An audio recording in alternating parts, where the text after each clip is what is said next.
le livret A, en fait, ce n'est pas un investissement. L'investissement dans l'or, alors là, moi, très clairement, je le mettrais aussi dans GOAT. Le meilleur investissement que vous puissiez faire, c'est un investissement sur vous-même.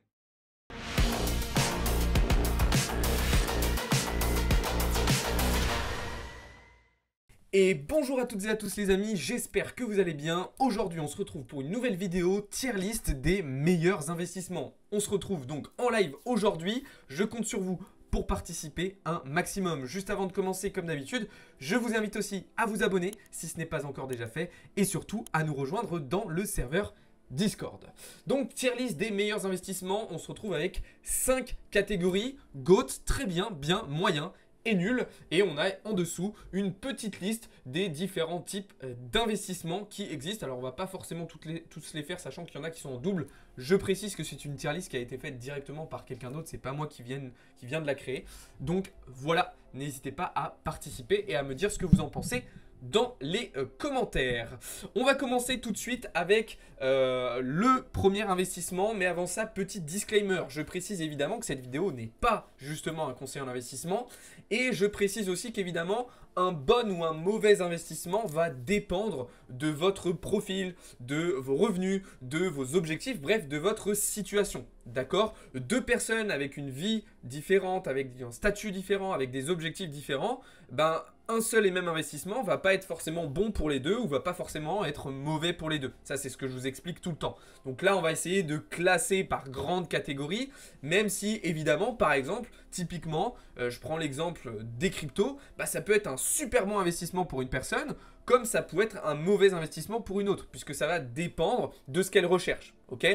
Exemple encore un petit peu plus précis, une personne qui veut prendre très peu de risques sur ses investissements, évidemment, les cryptos, ça ne va pas forcément être l'investissement vers lequel on va la diriger en priorité.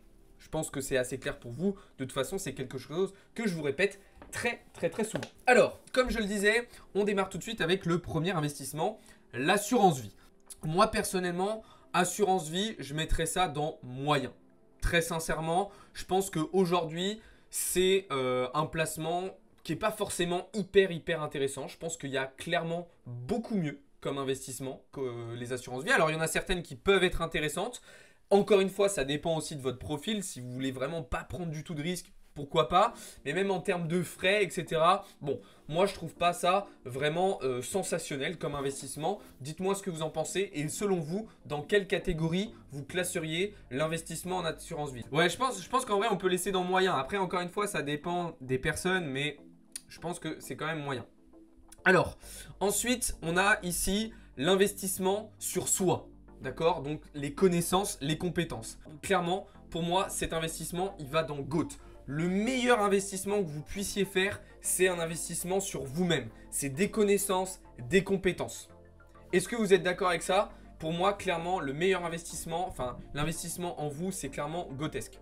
Ok, on enchaîne avec compte titre. Donc en gros, compte titre et PEA, ça va aller un petit peu ensemble. Ça va être tout ce qui va être marché boursier, des actions, d'accord?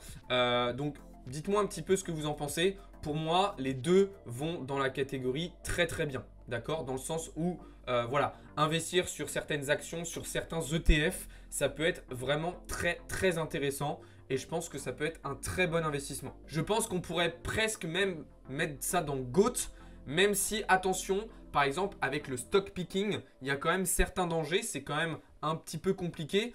On pourrait séparer, en fait, si vous voulez, si on avait pu, là, dans la tier list, séparer actions et ETF. J'aurais mis ETF dans GOAT et les actions plutôt dans très bien. Je ne sais pas ce que vous en pensez, mais moi, j'aurais réparti comme ça. Ensuite, on a les cryptos. Bon, bah là, forcément, vous vous doutez bien de ce que je vais mettre. Moi, je vais mettre dans GOAT et tout particulièrement Bitcoin. Pour moi, c'est un investissement incontournable. Après, évidemment, les cryptos, bon, bah voilà, ça dépend de votre profil d'investisseur. Quelqu'un qui a beaucoup de capital, qui veut investir à très long terme et qui ne veut pas prendre beaucoup de risques, bah effectivement, les cryptos, c'est pas forcément l'actif, enfin la classe d'actifs vers lequel on va la diriger en priorité. Même si encore, aujourd'hui, Bitcoin, pour moi, il y a à long terme, il y a quand même des risques qui sont pas si énormes que ça en termes d'investissement. Donc voilà. Alors ensuite, on a les formations. Alors ça rejoint un petit peu ce qu'on a mis tout à l'heure avec l'investissement sur soi. Donc pour moi, bon bah voilà, investir dans des formations, c'est pareil, c'est très très bien. Alors après, voilà, c'est à condition que la formation soit de qualité. Dans le sens où il ne faut pas investir dans n'importe quelle formation à droite à gauche. Il faut quand même faire attention à que la formation elle soit de qualité. Dites-moi ce que vous en pensez sur ce point-là. Mais pour moi, voilà, investir dans des formations, ça peut être quand même très très bien. Parce que ça va vous permettre d'apprendre de nouvelles choses, de pouvoir mettre à exécution de nouvelles idées et de progresser en fait dans les secteurs qui vous intéressent. Typiquement, bah voilà, vous souhaitez investir dans les cryptos, vous souhaitez vous constituer un portefeuille pour le bull run, bah investir par exemple dans une formation, un accompagnement chez Bamboufin, ça peut être une très très bonne idée pour pouvoir réussir son bull run correctement justement et constituer un portefeuille pertinent, mettre en place une stratégie intelligente qui va vous permettre d'atteindre vos objectifs. Là où si en fait vous n'aviez pas investi dans une formation mais directement dans le marché, bah en fait vous auriez fait peut-être certaines erreurs qui vous auraient fait au final perdre de l'argent. Nous c'est un petit peu notre slogan aujourd'hui, c'est qu'on dit voilà, il y a 90% des investisseurs quand ils débutent qui commencent par perdre de l'argent. Nous, grâce à notre accompagnement, eh ben, on vous évite cette phase de perte, on vous évite de faire les erreurs un petit peu bêtes de débutants et on vous amène directement à l'étape de succès et de réussite en fait, et de profit. Mais pour moi, voilà, investir dans les formations, ça peut être vraiment très très bien, à condition effectivement que vous investissiez dans des bonnes formations et pas dans n'importe lesquelles. Ensuite, on a l'immobilier. Alors dites-moi ce que vous en pensez. Moi, l'immobilier, je suis assez mitigé. En fait, je pense que ça dépend où vous en faites. Aujourd'hui, en France, par exemple, je pense que immobilier, on pourrait le mettre dans bien, mais pas forcément dans très bien. Parce que la fiscalité aujourd'hui, en tant que propriétaire immobilier, elle est quand même de moins en moins intéressante. Alors après, c'est pareil, l'immobilier, ça va fluctuer en fonction des périodes, en fonction des taux, en fonction de l'évolution globalement du marché. Aujourd'hui, en France, l'immobilier, je mettrais seulement dans bien, voire peut-être même attendre vers le moyen. Par contre, investir dans l'immobilier dans d'autres régions, ça peut être clairement très intéressant. Donc là, ça va être un petit peu... voilà, ça va dépendre de certains facteurs. Par exemple, pour moi, investir dans l'immobilier aujourd'hui au Moyen-Orient, dans certaines régions d'Asie, ça peut être super intéressant parce que c'est des zones en pleine expansion qui vont être des zones très attractives dans les prochaines décennies. Donc ça peut être très intéressant. Là où en France, c'est pas forcément le cas. Ok, on enchaîne avec le livret A. Alors là, je pense qu'on est tous d'accord pour le mettre dans la catégorie nul. Le livret A, en fait, ce n'est pas un investissement. D'accord? Le livret A, c'est tout simplement un livret où vous allez pouvoir avoir de l'épargne disponible. D'accord? C'est-à-dire que c'est un endroit où vous allez mettre de l'argent dont vous allez potentiellement avoir besoin si par exemple il y a les pneus de votre voiture à changer, une machine à laver à racheter, pour un voyage exceptionnel, pour payer les études de vos enfants. Pour ça, évidemment, un livret A, c'est important. Il faut que vous ayez un matelas de sécurité, de l'épargne disponible sur vos livrets. Ça, on est bien d'accord. Mais vous ne devez pas catégoriser le livret A comme un investissement. Pourquoi? Parce que en fait, si vous regardez la plupart du temps, les rendements du livret A vont être inférieurs à l'inflation et par la dévaluation de la monnaie, en fait, vous allez avoir des rendements réels qui vont être négatifs. D'accord? Là où quand on va aller placer son argent autre part, on va surperformer la dévaluation de la monnaie, l'inflation. Donc oui, un livret A, c'est important d'en avoir, c'est important d'avoir un matelas de sécurité dessus, mais ça ne doit pas être considéré comme un investissement. Ensuite, on a les NFT. Alors, bon, là, je suis assez mitigé. D'un côté, moi personnellement, la technologie NFT, je la trouve très intéressante.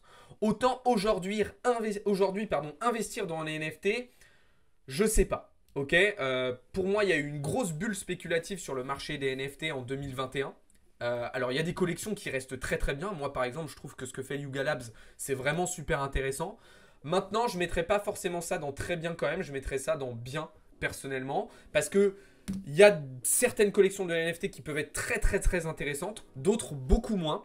Je pense que voilà, il faut voir les NFT un petit peu différemment de la bulle qu'on a eue en 2021. Faut pas voir ça comme un investissement où juste on achète des images, mais il faut aller chercher des projets où le NFT va avoir une vraie plus-value, une vraie utilité, où il va apporter quelque chose à l'écosystème en question. D'accord? Donc de ce point de vue-là, je pense que ça reste quand même bien d'investir dans la technologie NFT, et je dis bien dans la technologie NFT.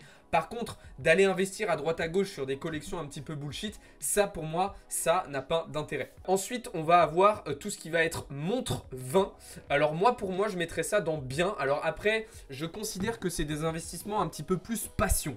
D'accord? C'est des investissements un petit peu plus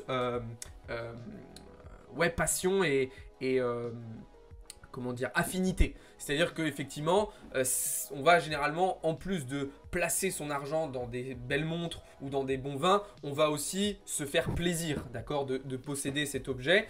Malgré tout, moi je pense que ça peut rester un bon investissement parce que, ben, on le voit, les montres, il y a beaucoup de bonnes marques de montres qui se valorisent avec le temps. Pareil pour les vins. Alors, ça reste des investissements plus difficilement accessibles quand même, parce que c'est des tickets d'entrée qui sont généralement plus élevés. Ça demande aussi davantage de connaissances, par exemple, que investir dans une assurance vie, on est bien d'accord. Mais pour moi, c'est des investissements qui peuvent être intéressants. Alors, je ne les mettrai pas dans très bien, parce que je considère qu'il y a quand même certaines barrières à l'entrée, certains inconvénients aussi, d'un point de vue physique, le stockage, la sécurité, d'accord. Mais pour moi, ça reste quand même un bon investissement. Alors, cartes Pokémon, effectivement, elles sont pas dedans. Là, encore une fois, c'est une tier list que je n'ai pas faite, que j'ai directement récupérée. On aurait pu les mettre. Pour moi, cartes Pokémon, ça va rentrer un petit peu comme les cartes, comme les montres, comme les vins. Dans les objets de collection, ça va être un petit peu ce que j'appelle les investissements passion, qui peuvent être intéressants, mais qui sont un petit peu à part du reste quand même. Ensuite, on a les investissements, l'investissement dans l'or. Alors là, moi, très clairement, je le mettrais aussi dans GOAT. Parce que pour moi, l'or à très long terme, ça reste quand même un très bon investissement. En plus d'être une valeur refuge, ce qui vous permet en fait de vous protéger en cas de crise majeure, en cas de dévaluation de la monnaie, en cas de risque géopolitique, etc. Je pense qu'on va être à peu près tous d'accord pour classer l'or dans la catégorie GOAT des investissements au même titre que Bitcoin. Voilà, pour moi, il n'y a pas de doute là-dessus. Je ne sais pas ce que vous en pensez, mais voilà, pour moi, c'est un très bon investissement. Tous ces investissements vont dépendre de votre profil, vont dépendre de ce que vous recherchez, vont dépendre de vos objectifs, de vos revenus, etc.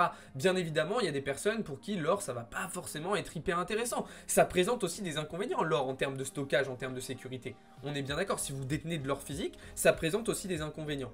Mais je veux dire, c'est quand même un investissement à long terme qui est hyper intéressant pour vous protéger aussi, pour protéger votre argent d'une dévaluation d'une monnaie, de risques géopolitiques, etc., etc. Après, évidemment, voilà, c'est comme les autres investissements. Est-ce qu'on parle d'or physique? Est-ce qu'on parle d'ETF par exemple sur le gold? Ça va dépendre, ok? Parce que, ben voilà, encore une fois, comme je le disais à l'instant, quand on a de l'or physique, il y a des problématiques de sécurité, de stockage que l'on n'a pas lorsqu'on investit sur de l'or, par exemple, sous forme d'ETF, d'accord? Donc, voilà, mais dans sa globalité, pour moi, ça reste un très bon investissement. Ensuite, on termine avec les deux derniers, le PEL et le plan épargne retraite. Donc PEL, c'est plan épargne logement et plan épargne retraite. Alors moi personnellement, c'est pas des plans que je connais très bien. Je me suis renseigné récemment sur les plans épargne retraite et en fait, je me suis rendu compte que pareil, les avantages fiscaux qu'il y avait sur ce plan étaient de moins en moins intéressants, notamment là avec ce que veut faire le nouveau gouvernement. Donc bon.